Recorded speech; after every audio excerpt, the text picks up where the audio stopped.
بسم اللہ الرحمن الرحیم۔ السلام علیکم خواتین و حضرات، میں ہوں عثمان سعید بصرہ اور آج ہم بات کرنے جا رہے ہیں حدیبیہ پیپر مل پہ۔ حدیبیہ پیپر مل جب سے نیشنل ٹیلی ویژن کی زینت بنا ہے، پورے کے پورے شریف خاندان نے 7 سروں میں چیخنا چلانا شروع کر دیا ہے۔ میں آج بات کروں گا کہ حدیبیہ پیپر مل میں ایسی کون سی بات ہے، ایسا کون سا لیگل پھندا ہے، ایسی کون سی قانونی موشگافیاں ہیں اور ایسی کون سی کرپشن کی داستانیں رقم ہے اس کے اندر کہ حدیبیہ پیپر مل کا نام آتے ہی سارے کا سارا شریف خاندان 7 سروں میں چیخنا شروع کر دیتا ہے، آسمان سر پہ اٹھا لیتا ہے۔ اور یہاں ہم بات کریں گے کس طرح سے حدیبیہ پیپر مل بنا پاکستان کے اندر جدید ٹیکنیکل اور سائنٹیفک کرپشن کی بنیاد، اور کس طرح سیاستدانوں نے حدیبیہ پیپر مل جیسی کرپشن کو فالو کر کے پاکستان کی معیشت کی بنیادیں ہلا دیں، اور کیوں شریف خاندان اس کے بعد پاکستان کی سیاست میں دفن ہو جائے گا۔ بات کریں گے حدیبیہ پیپر مل۔ سب سے پہلے ہم بات کریں گے کہ حدیبیہ پیپر مل آخر بنانے کی ضرورت کیوں پیش آئی، کیوں شریف خاندان جس کا لوہے کا بزنس تھا، سٹیل میں کام کرتے تھے، انہوں نے آل ٹوگیدر ایک پیپر مل کیوں کھڑی کرنے کا سوچ لیا۔ تو اصل میں اس کے پیچھے قصہ یہ تھا کہ جب پہلی دفعہ وزیر خزانہ بنے نواز شریف، اس کے بعد وزیر اعلیٰ بنے اور پھر اس کے بعد وزیر اعظم بن گئے، تو اتنا پیسہ اکٹھا ہو گیا تھا وزیر خزانہ سے لے کے وزیر اعظم بننے کے دوران، اتنی کک بیکس آ گئی تھی، سیاست اتنی زبردست کاروبار کی شکل میں چمک اٹھی تھی کہ پوری دنیا کے اندر اور پاکستان کے اندر وزیر خزانہ، وزیر اعلیٰ اور وزیر اعظم بننے تک کے سفر میں اتنا بڑا پیسہ اکٹھا ہو گیا تھا جو ساری زندگی کے بزنس میں بھی اکٹھا نہیں ہوا تھا۔ یہ کک بیکس پاکستان کے اندر موجود تھی، مختلف بینکس میں اور ہارڈ کیش میں مختلف لوگوں کے پاس پڑی ہوئی تھی، اور پوری دنیا کے اندر جو بڑی بڑی کک بیکس ادا کی گئی تھی وہ موجود تھی۔ ذرا یہاں پہ سننے والوں کے لیے میں یہ بتا دوں جو بڑا امپورٹنٹ ہے کہ پہلی دفعہ جب وزیر اعظم بنے نواز شریف تو موٹر وے کا سنگ بنیاد رکھا۔ موٹر وے پاکستان کے اندر اس وقت کا سب سے بڑا معاشی منصوبہ تھا، اور پاکستان کی سب سے بڑی معاشی رشوت سیاسی طور پر جو ادا کی گئی تھی وہ اس منصوبے میں ادا کی گئی تھی، جس کا بینیفیشری تھا نواز شریف اور اس کا خاندان، اور یہ پے ہوئی تھی دنیا کے مختلف ممالک میں، امریکہ اور برطانیہ کے اندر بالخصوص ان کی کک بیکس ملی تھی۔ جب اتنی بڑی کک بیکس اکٹھی ہو گئی تو نواز شریف، میاں محمد شریف، شہباز شریف اور سارے خاندان نے بیٹھ کے سر جوڑا کہ کس طرح اس انلیگل منی کو، کالے دھن کو سفید کیا جائے، اور کس طرح اس کالے دھن کو کسی ایسی لانڈری مشین میں ڈالا جائے کہ یہ سارا سفید ہو کے نکلے، اور پھر ہم اس کو دنیا میں مختلف کاروبار کے اندر استعمال کریں اور لوگوں کو بتائیں کہ یہ ہماری حلال کی کمائی تھی۔ اس کے لیے اس وقت کے ان کے فائنینشل مینیجر اور دستے راست جو ان کے سارے فائنانس کے معاملے دیکھتے تھے، ایک چارٹرڈ اکاؤنٹنٹ جن کا نام تھا اسحاق ڈار، انہوں نے ایک پلان بنایا، ساری دنیا سے پیسہ لے کے ہم پاکستان میں آ جائیں گے جو کک بیکس کا ہے، پاکستان میں موجود بھی کک بیک کی پیسہ اس میں ڈالیں گے اور منی لانڈرنگ کر کے پھر دوبارہ پوری دنیا میں بیچ دیں گے۔ اگر ہمیں کوئی پوچھے گا کہ یہ پیسہ کہاں سے آیا، ہم کہیں گے کہ یہ تو حدیبیہ پیپر مل نام کا ہمارا ایک بزنس ہے، اس سے نکلا ہے۔ تو اس لیے حدیبیہ پیپر مل کو کریٹ کیا گیا۔ جب حدیبیہ پیپر مل کریٹ ہو گئی تو اس کے سارے شیئر شریف خاندان کے اندر بانٹ دیے گئے۔ جب وہ سارے شیئر شریف خاندان کے اندر بٹ گئے تو انہوں نے کیا کیا کہ اب اپنا اصل مشن شروع کر دیا۔ اب دنیا کے اندر جو بیٹھے ہوئے مختلف ایجنٹ تھے جو پاکستان کے اندر منی ایکسچینج کا کام کرتے تھے، ان میں سب سے بڑا منی ایکسچینج کا ایجنٹ تھا کنانین کالیا۔ کنانین کالیا کے ذمہ اسحاق ڈار نے یہ کام لگایا کہ آپ پوری دنیا سے جو ہمارے مختلف کک بیکس کی منی دنیا میں پڑی ہوئی ہے اس کو پاکستان لے کے آئیں، وہ اس کو پاکستان لے کے آئے، اور سارے کا سارا پیسہ حدیبیہ پیپر مل میں انویسٹ ہو گیا۔ پاکستان کے اندر سے بھی سارا پیسہ حدیبیہ پیپر مل کے اندر انویسٹ ہو گیا، اور یوں وہ ساری کی ساری منی حدیبیہ پیپر مل میں جمع ہو گئی۔ یہاں سے پھر ایک نیا کام شروع ہوا۔ یہاں سے جو اسحاق ڈار کے بیٹے ہیں، اسحاق ڈار نے کیا کہا کہ اس نے کہا کہ گنگا بہ رہی ہے، میں بھی اس میں ہاتھ دھو لیتا ہوں۔ انہوں نے اپنے بچوں کو کیا، وہاں پہ 2 کمپنیاں کھڑی کی۔ یہی جو شریف خاندان جو دوبارہ اقتدار میں آ گئے 1996-97 کے الیکشن میں، تب جو کک بیکس آنا شروع ہوگی موٹر وے کے اگلے پروجیکٹ سے، اور پاکستان کے اندر جو بڑے بڑے پروجیکٹ چل رہے تھے وہ سارا پیسہ دبئی میں پے ہوتا تھا، وہ پیسہ جاتا تھا اسحاق ڈار کے بچوں کی کمپنی میں، اور حدیبیہ پیپر مل جو کاغذوں میں ایگزسٹ کرتی تھی اپنا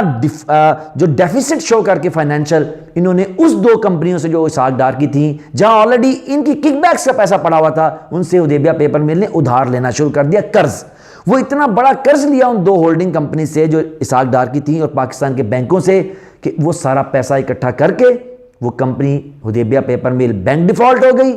اور اس رفو چکر ہو گئی، اور وہاں سے جو حدیبیہ پیپر مل کے اندر کا پیسہ تھا کرپشن کا، وہ مختلف پائپ لائن سے کنانی اینڈ کالیا اور مختلف ایکسچینج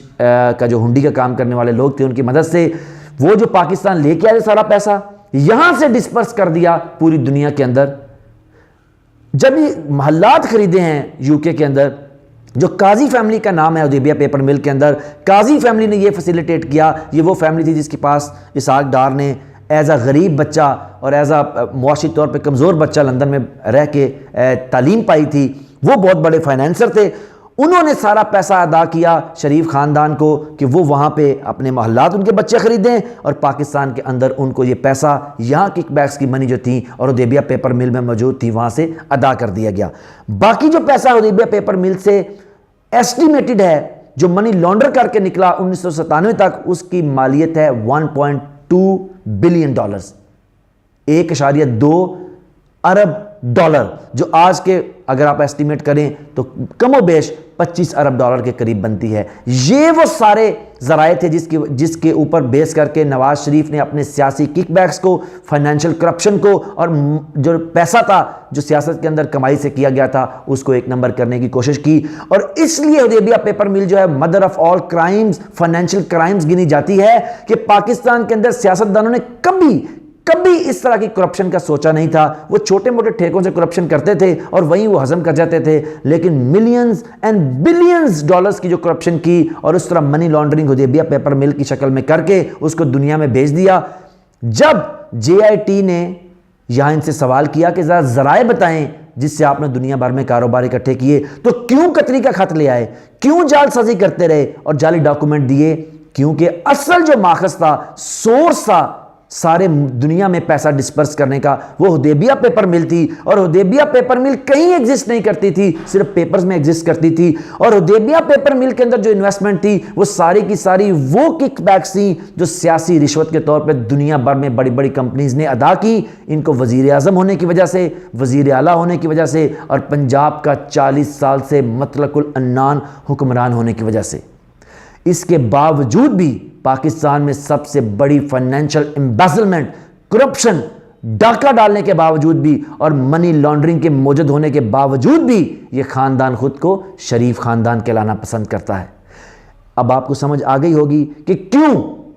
شریف خاندان کی چیخیں نکلتی ہیں، کیونکہ پوری دنیا کے اندر جو پیسہ ڈسپرس ہوا وہ حدیبیہ پیپر مل کے تھرو ہوا۔ حدیبیہ پیپر مل میں وہ سیاسی کرپشن تھی جو پوری دنیا میں اکٹھی ہوئی تھی، اور مختلف جو ایجنٹ تھے ان کی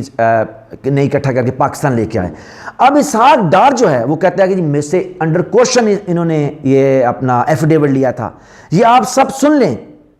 قانونی طور پہ اس کی کوئی بار نہیں ہے حدیبیہ پیپر مل کے اوپر، کیونکہ حدیبیہ پیپر مل میں جو اسحاق ڈار نے کنفیشنل سٹیٹمنٹ دیا وہ تو ایک پرچہ ہے، اس کے ساتھ جڑے ہیں 300 وہ پرچے جس کے اندر انہوں نے ڈیٹیل سے بتا دیا کہ کس طرح وہ منی لانڈرنگ کرتے رہے، کس طرح جو کک بیک کا پیسہ تھا پوری دنیا سے وہ کن چینل سے پاکستان لے کے آتے رہے۔ اس کیس کے ثابت ہونے میں کچھ بھی امر مانے نہیں ہے۔ اسحاق ڈار اگر یہ کہہ بھی دیں دوبارہ، حالانکہ وہ بات اس کی ٹیکنیکل اور بھی ہے کہ مانی نہیں جائے گی، اگر مان بھی لی جائے تو وہ تو اپنی حد تک بچ سکتے ہیں، لیکن شریف خاندان کا کوئی ایک فرد